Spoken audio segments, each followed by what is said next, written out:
Day 4 is in the books. We got to take a look at the safeties, the cornerbacks, and the special teams players. Let's take a look at whose draft stock is on the rise after Day 4 of the Combine. Jets!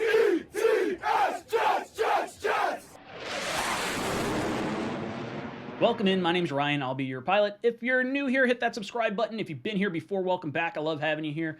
Boys and girls, I go live every Monday at 8 o'clock. This week, I got Jets X Factors, Joe Blewett on, breaking down some tape. We're going to be talking Kyle Hamilton, Sauce Gardner, all the Combine news from this weekend. So make sure you check that out at 8 o'clock Monday night. And then Tuesday, we got our Talking Jets panel. Myself, O'Leary, and Green Bean, and special guest Ali from Loyal NY Jets fans. So make sure you jump over to that and ask us all your Jet-related questions from the offseason and the Combine. But let's jump into our topic of the day. We have already gone over the first 3 days of the Combine. I'll link those up above. This is Day 4 of the Combine. This is the cornerback, safeties, and special teams players. And this was a crazy day. We have seen incredibly fast times from across every testing day. I think it was the fastest offensive line class, the fastest defensive line class, the friggin' fastest wide receiver class, and now we got guys just running crazy, crazy fast times across the board. So let's jump into it. Let's go. First off, we'll start with the special teams because that's going to be pretty quick. Punter, kicker, Matt Ariaza boots an 80-yard punt. This dude hits a heat-seeking missile down to the 2-yard line and just coffin corners it. Absolutely awesome here. There were 3 punters, Jake Amarada, Jordan Stout, and Matt Ariaza. Can't even pronounce that name. Can't even pronounce his name. The 3 punters all ran under 4.7 in the 40. Camarada wound up beating everyone with a 4.56. So not too shabby. Ideally, look, I don't want to take a punter or a kicker in this draft. Our lowest pick is a 5th-round pick. We already have Braden Mann, who we spent a 6th-round pick on just 2 years ago. We still need to figure out kicker, so I understand people who might want a kicker, but we could do that in undrafted free agency. And we also have a few guys coming back as well for camp competition. So not too crazy on the special team side of things for the New York Jets. But then we get into the safety news, and this is where things start to get fun. Now, this safety class had 15 guys that wound up running the 40-yard dash. Kyle Hamilton was the big-name prospect that everyone was expecting to just blow up the Combine, and his measurables were absolutely elite. 6'4", 220 pounds, 33-inch arms, 9 1/8 inch hands. That is just a very large person. Now, his testing did not go quite as nice as maybe a lot of people probably wanted. His 40 time was a little bit slower. He wound up tying for last in terms of the safeties with a 4.59, but that's really not that bad, especially a guy that's like 6'4". That is still fast. Trust me, plenty fast to be a safety in the NFL. He had a 10-foot, 11-inch broad jump. That is absolutely massive, and a 38-inch vertical. Very, very good testing-wise. He did not hurt his draft stock at all. Forget anyone that says like, oh, no, Sauce, he didn't test it, or not Sauce. Hamilton did not test as good as possible. Forget it. Let's look at some of the other safeties that were similar height, weight, and whatnot, and see where they tested.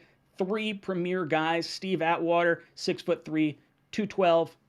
Those are his stats. Sean Taylor, Cam Chancellor, all guys that are around Kyle Hamilton's height, weight, arm length, things of that nature. These guys definitely were in the wheelhouse, and if Hamilton is just being talked about in this discussion and is able to land somewhere in these 3 or 4 guys, that would be absolutely incredible. That would be worthy of a top 5 pick every day. Now, Ed Reed ran a 4.57. Joe Douglas did help the Baltimore Ravens select him back in 2002. I don't know if that's right. I'm totally wrong on my year for that one, but that's all right. So, could Kyle Hamilton go at number 4? He absolutely could. He may be gone before the Jets even pick at 4. It's going to be interesting to see what winds up happening. Personally, I don't want to spend the 4th overall pick on one, but with this kind of caliber prospect, I understand the temptation, especially with the need at the safety position for us anyway. Those of you advocating for best player available, this might be it. As far as other safeties in terms of this draft class, Lewis Cine probably saw the biggest boost in his draft stock. He wound up leading the way with, or maybe not leading the way, having a blazing fast 40. There were other guys that ran faster. But he had a 4.38 40, 11-foot, 1-inch broad jump, and a 36.5-inch vertical leap. That is blazing fast. This guy was projected by the Draft Network to be somewhere in a late second, early third. He may have jettisoned himself into the back end of the first round the way he competed today. The two other guys of note, Daxton Hill and Jaquan Brisker, Michigan and Penn State respectively, both had really good times, broad jumps and verticals. Daxton Hill was a former five-star recruit coming out of high school, so something to keep in mind. I would think that Sign is probably the second safety off the board, and Brisker, it could go either way. I guess Brisker or Sign would be the two guys I'd be looking at to come off second and third. Jalen Petrie, a guy that we had on our Senior Bowl team, someone that we were all kind of trying to keep an eye on, did not run the 40, did not do the broad jump. He had a 35-inch vertical, so not much in terms of the safety position from like the guys we had on our Senior Bowl team. Sorry. Choking on spit. Safety position. The Jets have Marcus May leaving via free agency. Highly doubtful that he's going to come back. LaMarcus Joyner was on a one-year deal. May not come back. I would like to bring him back on like a vet minimum. And then you have Ashton Davis, who we took in the third round just 2 years ago. So the Jets are in dire need of safety help for sure. And it wouldn't shock me if one of these names came off the board at the Jets picks at either 35 or 38 in the second round. Ideally, that would probably be where I'd want to go, depending on who's on the board at that point. But I do really like it. Now, free agency is going to have a bunch of safeties as well. So you may not wind up wanting one of these guys if you can land like a Marcus Williams, a Jesse Bates, or, Reed from Houston, something like that, in free agency. Now, the fun part. This is the cornerback room. This is exciting because a lot of Jet fans know cornerback has been a big time issue for this team. We gave up like the most points in our history and just got run all over and passed all over the entire day. Not entire day, entire season. Not good. Now, the biggest name, or one of the biggest names, Derek Stingley Jr., did not participate in the Combine. He's going to participate at LSU's Pro Day. So I think you're probably going to see his draft stock just kind of keep ticking down the list. He's already got injury concerns, but a lot of people consider him one of the top corners in this class, if not the top cornerback in this class. But the injuries are too big of a concern. And as a New York Jet fan, injuries have been a big issue for us the last few years. I want no part of him. So he's going to see his draft stock plummet if I had to imagine. But other than that, this cornerback class was an absolute freak show. It was a track meet down in Indianapolis. We had 10 guys break the 4.4 40-yard dash mark, which is just bananas in and of itself. Kalon Barnes of Baylor wound up leading the way with a 4.23 40-yard dash. That was good enough to be the second all-time. Tariq Woolen from Texas San Antonio, he was on the Lions Senior Bowl team, so we actually went against him at the Senior Bowl. Ran a 4.26, that was the fourth fastest all-time, and had a 42-inch vertical, which is bananas. That guy is huge. He's 6'3", 205 pounds. If you're talking about someone that might be like third, fourth, fifth round, somewhere in there, I guess with these metrics, you might see him shoot up a little bit, but this is the type of caliber prospect that you take a swing on a little bit later. Guy with a high upside that just came from a school that, wasn't going against some top-level competition. Now, Robert Saleh does like his really big, tall cornerbacks. This is someone to keep an eye on for sure. Kaiir Elam, another popular name for New York Jet fans. He's going to go end of the first round, beginning of the second round or so. Joe Douglas actually scouted his uncle in Baltimore, and then the Jets actually, his father actually played for the Jets and was traded in the Mark Sanchez trade to Cleveland for the Jets to get up to go draft Mark Sanchez. So there is some history behind Kaiir Elam for the New York Jets and Joe Douglas. He wound up running a 4.39. That is blazing fast as well. But I think the name that a lot of people are fixated on right now, and I certainly know I am, this is the guy that has been screaming up my draft board the last few weeks, and that is Ahmad Sauce Gardner. Fun fact, I did not know this. I just knew him as Sauce. I didn't know how he got the nickname. Apparently when he was 6, he had an affinity for dipping sauces. So his youth football coach wound up giving him the nickname Sauce. His favorite type of sauce, fun fact, sriracha from Wendy's.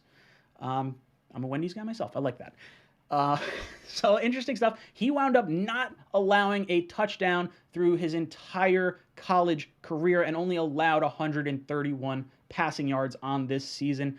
Now, when asked how he's going to react when he gives up his first NFL touchdown, this is what he had to say. I don't have plans on giving one up in the NFL, man. But, I'm not a guy that dwell on the last play. As a cornerback, you got to have short-term memory, So I say that's my only disorder that I have, short-term memory loss, Oh, Sauce, you're a boss.